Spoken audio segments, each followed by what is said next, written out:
নমস্কার, আমি অর্পিতা তোমাদের কাছে নিয়ে চলে এসেছি নতুন একটা ভিডিও নিয়ে। সকাল সকাল পরিবারের সবাই মিলে রেডি শেডি হয়ে একেবারে গাড়ি নিয়ে বেরিয়ে পড়লাম। কি ভাবছো কোথায় যাচ্ছি?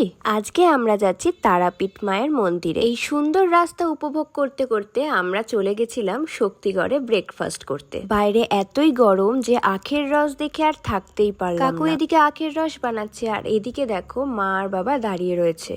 আর তোমরা তো জানোই শক্তিগড় ল্যাংচার জন্য বিখ্যাত, তবে আমরা আজকে ল্যাংচা একেবারেই খাবো না। আখের রসটা খেয়ে আমরা রওনা দেব তারাপীঠের উদ্দেশ্যে। অনেকদিন কোথাও ঘুরতে যাওয়া হয়নি, তাই হঠাৎই বেরিয়ে পড়লাম। এদিকে বাবা মায়ের এই সুন্দর মুহূর্তগুলো ক্যামেরা বন্দি করলাম। তবে হ্যাঁ, হঠাৎ করে যদি আমরা কোনো ঘুরতে যাওয়ার প্ল্যান করি না, সেটা কিন্তু যাওয়া হয়। যদি অনেক দিন ধরে প্ল্যান করে রাখি, সেটা একেবারেই ক্যান্সেল হয়ে যায়। যেতে যেতে এই সবুজ দৃশ্য যেন চোখ জুড়িয়ে গেল। এদিকে ধান রুইছে দেখো কত সুন্দর। আর ছোটবেলায় পড়েছি বৈশাখ মাসে তার হাঁটু জল থাকে। দেখো সত্যি সত্যিই কিন্তু হাঁটু জল। এই যে সেই কোপাই নদী। তারাপীঠ যেতে বেশ কয়েকটা নদী আমরা পার হয়েছি। তাই একটু ব্রেক নিতে হঠাৎই দেখি একটা কুল গাছ। আর কি থাকা যায় বলো তো। এরপরেই আমরা পার হলাম ময়ূরাক্ষী নদী। প্রকৃতি উপভোগ করতে করতে আমরা অবশেষে পৌঁছালাম তারাপীঠ শহরে।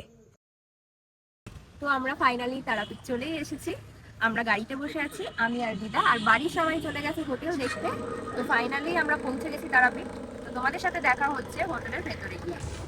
আমরা ছিলাম তারাপীঠের কাছে অন্নপূর্ণা হোটেলে। খুবই ভালো পরিবেশের মধ্যে এবং রুমগুলো অত্যন্ত ভালো।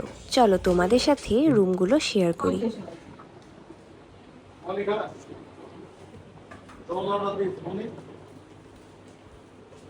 না, চাউমিন খেয়েছি।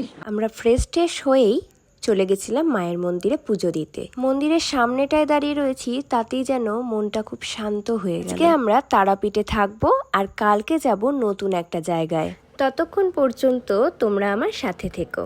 তো পুজো টুজো দেওয়া হয়ে গেছে, এখন আমরা চলে এসেছি মার্কেটে। চলো আজকের মতন টাটা। ভিডিওটা ভালো লাগলে লাইক কমেন্ট শেয়ার করে দিও আর চ্যানেলটা সাবস্ক্রাইব করতে ভুলো না।